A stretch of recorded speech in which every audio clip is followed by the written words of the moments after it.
Yang pertama yaitu pertanian subsisten. Pertanian subsisten merupakan pertanian yang sistem dan pengolahan lahannya masih menggunakan cara yang sederhana, yang dimana dalam pertanian ini petani lebih berfokus pada usaha pembudidayaan bahan pangan yang cukup untuk dikonsumsi oleh keluarganya sendiri tanpa berniat untuk menjualnya ke pasaran, misalnya saja padi, jagung, dan peternakan ayam. Yang dimaksud dengan pertanian berpindah yaitu, misalnya, ada beberapa area hutan yang dibersihkan dengan cara dibakar atau ditebang dengan tujuan untuk lahannya akan digunakan sebagai lahan pertanian dan menumbuhkan beberapa tanaman di sana. Nah, setelah 2-3 tahun digunakan, tingkat kesuburan tanah di tempat tersebut akan berkurang, sehingga lahan mulai ditinggalkan dan petani akan membuka lahan baru di tempat yang baru. Kemudian, lahan yang ditinggalkan tersebut secara perlahan akan mengalami yang namanya suksesi hingga menjadi jenis hutan sekunder, dan tingkat kesuburan tanah pada lahan tersebut akan kembali secara perlahan. Yang kedua yaitu pertanian subsisten intensif. Pertanian jenis ini lebih sering diterapkan pada wilayah yang padat populasi seperti di Cina dan di India. Petani akan menggunakan beberapa lahan sempit yang dimilikinya untuk menghasilkan pertanian yang cukup untuk mereka konsumsi sendiri. Sementara itu, sebagian kecil hasilnya akan digunakan untuk ditukarkan dengan barang lain. Petani akan menggunakan alat sederhana dan mencoba mendapatkan hasil yang cukup. Misalnya, dengan cara mengintensifkan metode budidaya yang baik dan benar, termasuk halnya dalam menyiapkan sawah yang digunakan di setiap tahun. Di beberapa tempat, petani bahkan juga membuat teras di bukit-bukit untuk menghasilkan padi. Ada beberapa keuntungan yang dimiliki oleh pertanian subsisten. Yang pertama, lebih ramah gema sehingga polusi lingkungan berkurang. Yang kedua, kesejahteraan para petani lebih terjamin. Yang ketiga, kualitas hasil pertaniannya sehat dan aman karena menggunakan pupuk organik serta bahan-bahan alami. Dan yang terakhir, yaitu kontribusi pencemaran lingkungan berada pada tingkat yang sangat rendah atau nol.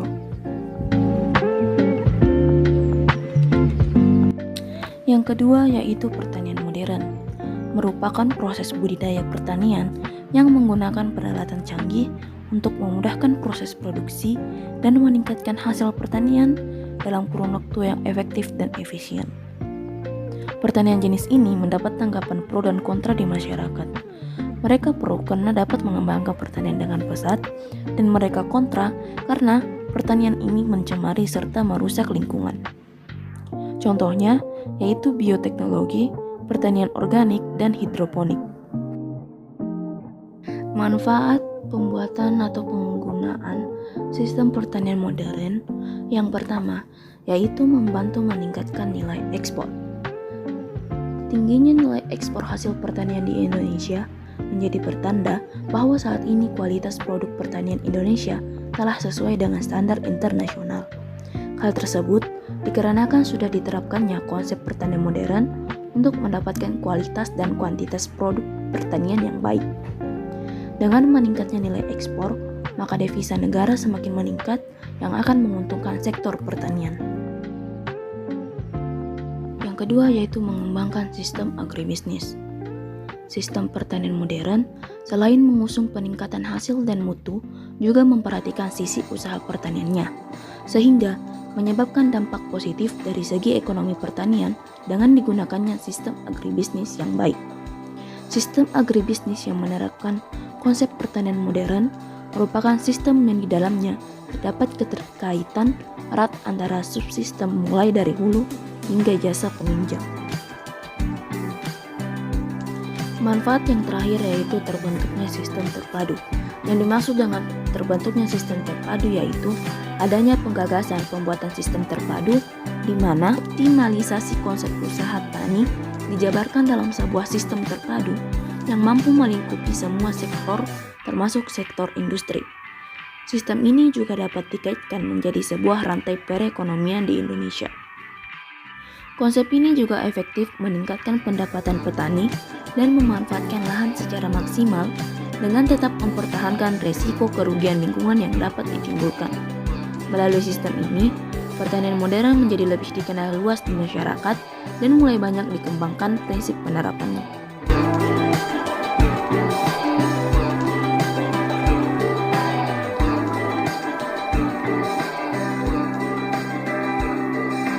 Yang pertama yaitu monokultur, yang merupakan proses budidaya tanaman dengan cara hanya menanam satu jenis tanaman. Tujuannya untuk memudahkan proses perawatan dan pemanenan secara tepat dan cepat dengan bantuan mesin pertanian. Pertanian jenis ini juga mampu menekan biaya tenaga kerja.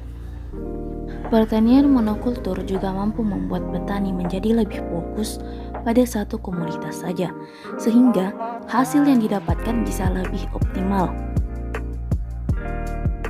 Yang kedua yaitu tumpang sari, yang merupakan suatu usaha menanam beberapa jenis tanaman pada lahan dan waktu yang sama, kemudian diatur sedemikian rupa dalam barisan-barisan tanaman.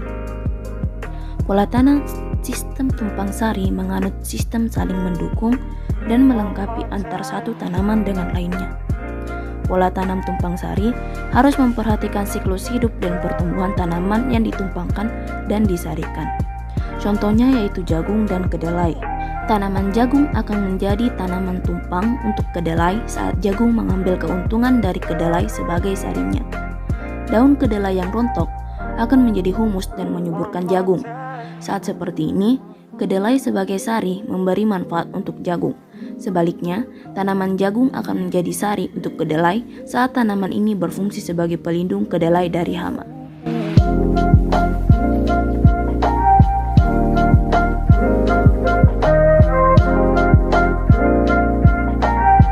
Tanaman semusim merupakan istilah agrobotani bagi tumbuhan yang dapat dipanen hasilnya dalam satu musim tanam.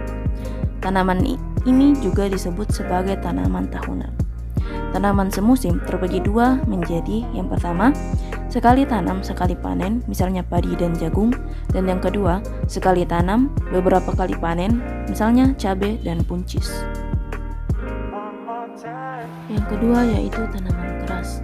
Tanaman keras adalah tanaman berumur panjang yang umurnya bisa mencapai 20 tahun atau lebih dengan batang kayu yang memiliki struktur keras dan dapat dipanen hingga berkali-kali. Contohnya yaitu karet, kelapa sawit, coklat, dan duku.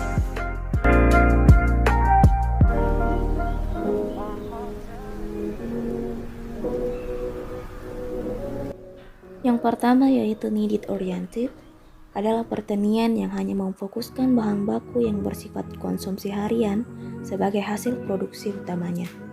Contohnya ubi jalar, ubi kayu, dan padi-padian.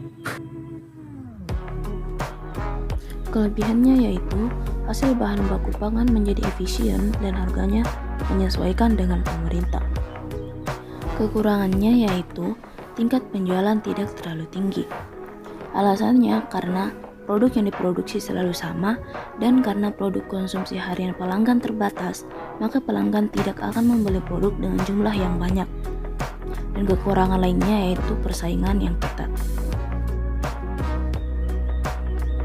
Yang kedua yaitu market oriented, yaitu pertanian mulai memproduksi hasil pertanian dengan menyesuaikan kebutuhan dan keinginan pasar. Kelebihannya yaitu yang pertama, tersedianya berbagai varian produk pertanian. Yang kedua, tingkat penerimaan lebih tinggi. Dan yang ketiga, hasil produksi lebih efisien. Sedangkan kekurangannya, yaitu yang pertama, harus terus dilakukan pertimbangan aspek produksi yang luas dan dilakukan pengembangan atas produksi tersebut agar produksi dapat berjalan lancar secara efisien. Dan yang kedua, harus bersifat fleksibel. Artinya, produk pertanian harus dapat beradaptasi dengan perubahan selera pelanggan dan dinamika persaingan.